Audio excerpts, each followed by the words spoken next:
दोपहर का वक्त था। सूरज आसमान से अंगारे बरसा रहा था। भीतर के आंगन में पुरानी खाट पर रामू सुस्ती नहीं बल्कि टूटा हुआ सा बैठा था।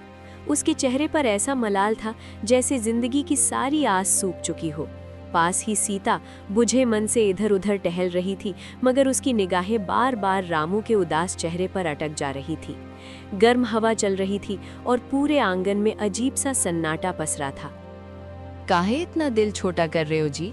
ऊपर वाला सब ठीक कर देगा। अरे सीता, भगवान कब तक संभालते रहेंगे? हर रोज हरिराम चौपाल से लौटते ही दरवाजे पर आकर तमाशा लगाता है। कहता है खेत गिरवी रख दे वरना सब कुछ नीलाम करवा दूंगा। मोहन दिन रात खेत में जान लगा रहा है। इस बार फसल अच्छी होगी, कर्ज उतर जाएगा। अगर फसल से ही कर्ज उतरते तो आज गांव का कोई किसान रोता न दिखता। तभी गली के सिरे से भारी जूतों की आवाज गूंजी। हरिराम नजर आया। चमकीला कुर्ता पायजामा, ऊपर से सुनहरी घड़ी, चेहरे पर गुरूर भरी मुस्कान और आंखों में लालच की परत। उसके बोलते ही आंगन का सन्नाटा चूर चूर हो गया। अरे रामू, कहाँ छिपा बैठा है रे? हरिराम भैया प्रणाम। प्रणाम बाद में, पहले हिसाब बता। मेरा पैसा कहाँ है? कब से कह रहा हूँ कर्जा चुका या फिर खेत मेरे नाम लिख दे। थोड़ा और वक्त दे दीजिए। इस बार सूखे ने फसल तबाह कर दी। अगली फसल से एक एक पैसा लौटा दूंगा। अगली फसल, बरसों से यही रट सुन रहा हूँ। सुन ले रामू, अगर अगले महीने तक पूरा हिसाब साफ ना किया तो तेरी जोत बोई जमीन पर मेरा कब्जा होगा। पास से कुछ गांव वाले जो हाट से लौट रहे थे रुककर नजारा देखने लगे। रामू शर्म से गड़ा जा रहा था, सिर झुका रखा था। तभी घर के भीतर से मोहन निकला। लंबा चौड़ा, कसे कंधे, बदन पर मिट्टी और माथे पर खीत का पसीना चमक रहा था। उसकी आंखों में हठ था और चेहरे पर अटूट यकीन। हरी राम काका, इतनी तिरछी बात काहे करते हो? खेत नहीं बिकेगा ये बात पत्थर पर लकीर समझ लो। अरे इस छोरे की भाषा तो देखो। बाप कर्ज में डूबा पड़ा है और ये मुझसे अकड़ दिखा रहा है। मैं अदालत से हुक्मनामा लाऊंगा, देखता हूं कैसे बचाता है ये खेत। जब तक मेरी सांस चलती रहेगी इस खेत की 1 इंच मिट्टी भी किसी और की नहीं होगी। मैं जान तक झोंक दूंगा, पसीना तो क्या खून भी बहा दूंगा, मगर खेत नहीं छोड़ूंगा। सीता की आंखों में आंसू छलक आए। रामू चुपचाप जमीन निहारता खड़ा रहा। हरिराम ने तिरछी नजर से मोहन को देखा। होठों पर ताने भरी मुस्कान तैर गई। ठीक है छोरे, तेरी हिम्मत देख ली। पूरा महीना है तेरे पास, कर्ज ना चुकाया तो सब कुछ मेरा। वो ठठा कर हंसता हुआ लौट गया। गांव वाले काना फूसी करते हुए तितर बितर हो गए। आंगन में फिर वैसा ही सन्नाटा छा गया जैसे हवा भी ठहर गई हो। बेटा, इतना जोश भी अच्छा नहीं होता। तेरे बाप के कंधे पहले ही टूट चुके हैं, कर्ज बहुत भारी है। अम्मा, चिंता छोड़ दो। ये खेत हमारी आन बान है, इसे कोई नहीं छीन सकता। मैं दिन रात मेहनत करूंगा। बेटा, कसमें मत खा। जिंदगी का भरोसा नहीं। आज खेत हरा है तो कल ओले, बीमारी या सूखा सब मिट्टी कर सकते हैं। बाबा, आपने ये खेत अपनी मुट्ठी मुट्ठी मिट्टी जोड़कर बनाया है। अब मैं तुम्हें किसी सूदखोर के आगे झुकने नहीं दूंगा। देखो जी, हमारा छोरा कितना हिम्मती है। भगवान जरूर कोई ना कोई राह खोलेंगे। उस रात घर में घुप सन्नाटा था। मोहन आंगन की खाट पर लेटा, मगर नींद उसकी आंखों से कोसों दूर थी। हरिराम की बातें कानों में बार बार गूंज रही थीं। उसने तारों से भरे आसमान की तरफ देखा। हरिराम, मैं तुझे दिखा कर रहूंगा कि असली मेहनत क्या होती है। ये खेत मेरी माँ समान है, कोई इसे मुझसे छीनेगा तो सांस नहीं बचेगी। अगली सुबह सूरज निकलने से भी पहले मोहन हल और बैल लेकर खेत की ओर चल पड़ा। खेत की मेड़ों पर ओस की बूंदें मोतियों की तरह चमक रही थीं। उसने बैलों को जोता और हल पकड़ा। पसीना माथे से बह बहकर मिट्टी में मिल रहा था, मगर आंखों में हौसले की ज्वाला और तेज हो गई थी। थोड़ी देर बाद चौपाल की तरफ जा रहे गांव के 2 मर्द रुक गए। रामू का छोरा अकेला ही पूरा खेत जोत डाला है।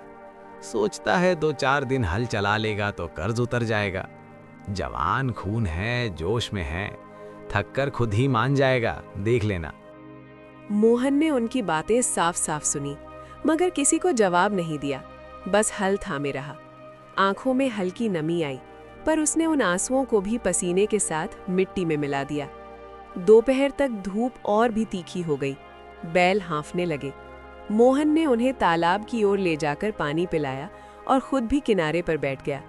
तभी उसका दोस्त सुरेश वहां आ पहुंचा। अरे मोहन, तू पागल हो गया है क्या? सवेरे से बिना रुके खेत जोत रहा है, थोड़ा आराम भी कर ले।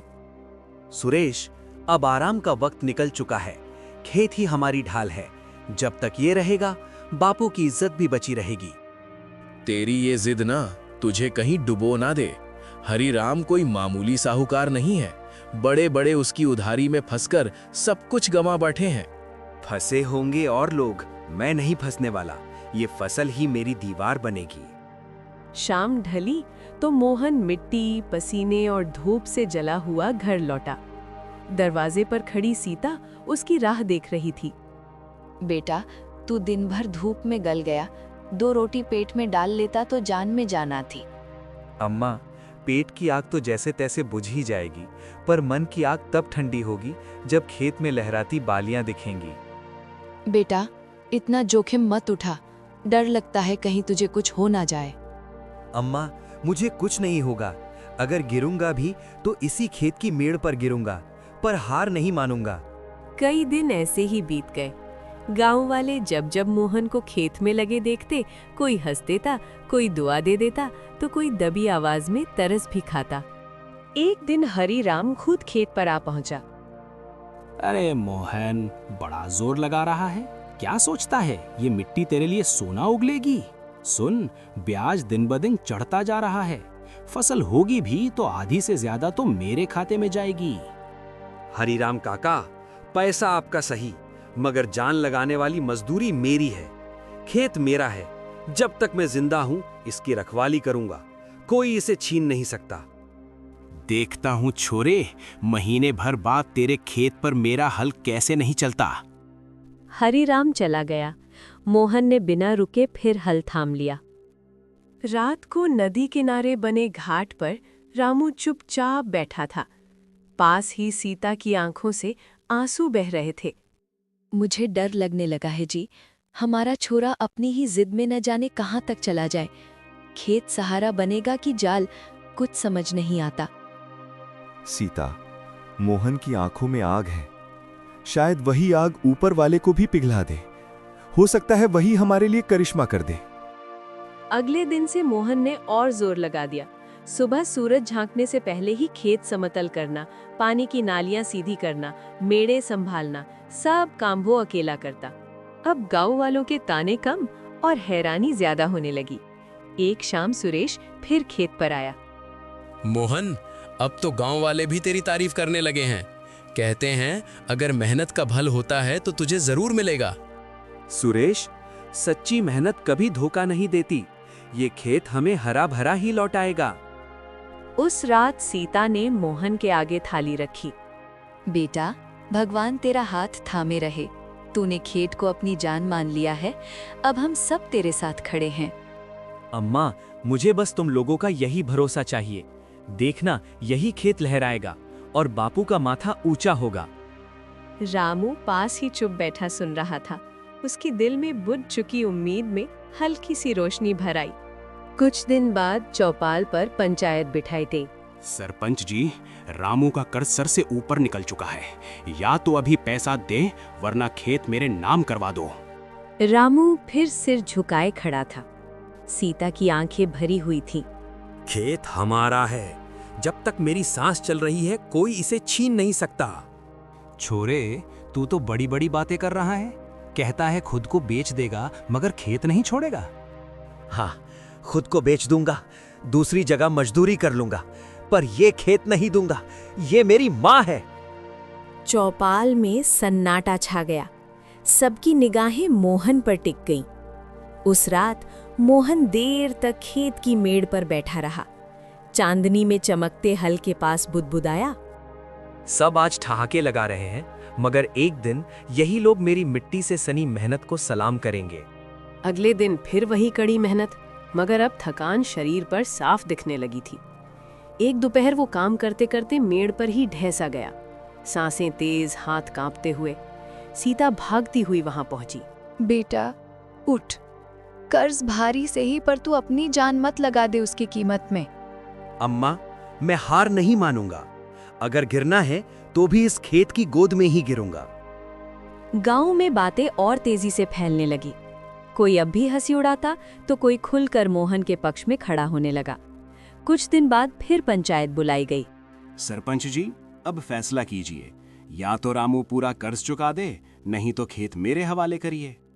हरीराम काका, खेत पर अब मेरा हल चल रहा है और फसल झूम रही है। 7 दिन में कटाई होगी, आपका हिसाब भी साफ हो जाएगा। छोरे, तेरी जिद तुझे कहीं खाली हाथ न छोड़ दे। याद रख, सिर्फ 7 दिन बाकी हैं। पैसा न लौटा पाया तो ये खेत मेरा होगा। उस रात रामू ने सीता से कहा, सीता, डर लगने लगा है, कहीं मोहन अपनी ही मिट्टी में न घुल जाए। यही उसका जोर है। उसकी यही जिद एक दिन हमारी इज्जत की ढाल बनेगी। मोहन ने आसमान की तरफ देखते हुए फुसफुसाया, हे मालिक, मुझे तोड़ मत देना। इस खेत को बचाना ही मेरी जिंदगी है। अगले दिन मोहन खेत में खड़ा चारों तरफ फैली हरियाली को देख रहा था। गेहूं की बालियां हवा के साथ नाच रही थीं। धरती माँ, तूने मेहनत की लाज रखी। अब यही फसल हमारा मान बचाएगी। मोहन, तेरे खेत का रंग ही बदल गया है। अब तो गांव वाले भी तेरे किस्से सुनाते फिरते हैं। सुरेश, ये जो हरा रंग दिख रहा है ना, इसमें मेरा पसीना घुला है। सीता और रामू भी खेत देखने आए। बेटा, तेरी मेहनत ने फिर से उम्मीद जगा दी है। बाबा, ये खेत आपकी जान है, अब मेरी भी है। इसे कोई छीन नहीं सकता। फसल कटाई शुरू हुई। गांव के कुछ युवकों ने आकर मोहन का हाथ बटाया। मोहन, अब तो लगता है हरीराम की नहीं चलेगी। अभी मंडी में दाम मिलना बाकी है, असली हिसाब वहीं पता लगेगा। कटाई पूरी होने के बाद मोहन ने गेहूं की बोरियां बैलगाड़ी में चढ़ाईं और मंडी पहुंचा। व्यापारी ने दाने हाथ में लेकर सूंघे और बोला, अरे, ऐसा साफ सुथरा गेहूं कम ही देखने को मिलता है। अच्छा दाम दूंगा तुझे। थोड़ी देर में सारी बोरियां बिक गईं। व्यापारी ने नोटों की गठरी मोहन के हाथ में रख दी। मोहन की आंखें भीग गईं। शाम को चौपाल पर फिर पंचायत जमी। सरपंच जी, आज मोहलत की आखिरी तारीख है। अब तो खेत मेरा समझिए। हरीराम काका, ये लीजिए आपका पूरा कर्ज, 1-1 रुपए का हिसाब। अब बताइए, खेत किसका हुआ? भीड़ सहम सी गई। चौपाल में एकदम चुप्पी फैल गई। हरीराम का चेहरा उतर गया। ठीक है, कर्ज चुक गया, मान गया मोहन। तूने दिखा दिया कि मेहनत से बड़ी कोई ताकत नहीं होती। मैंने जो किया अपनी मिट्टी और बापू की इज्जत के लिए किया। इंसान अगर सच्चे मन से लग जाए तो मेहनत और हौसला हर मुश्किल को मात दे सकते हैं। मेहनत और लगन से कोई भी तूफान झेला जा सकता है। तो दोस्तों, आपको ये नई कहानी कैसी लगी? हमें कमेंट में जरूर लिखें।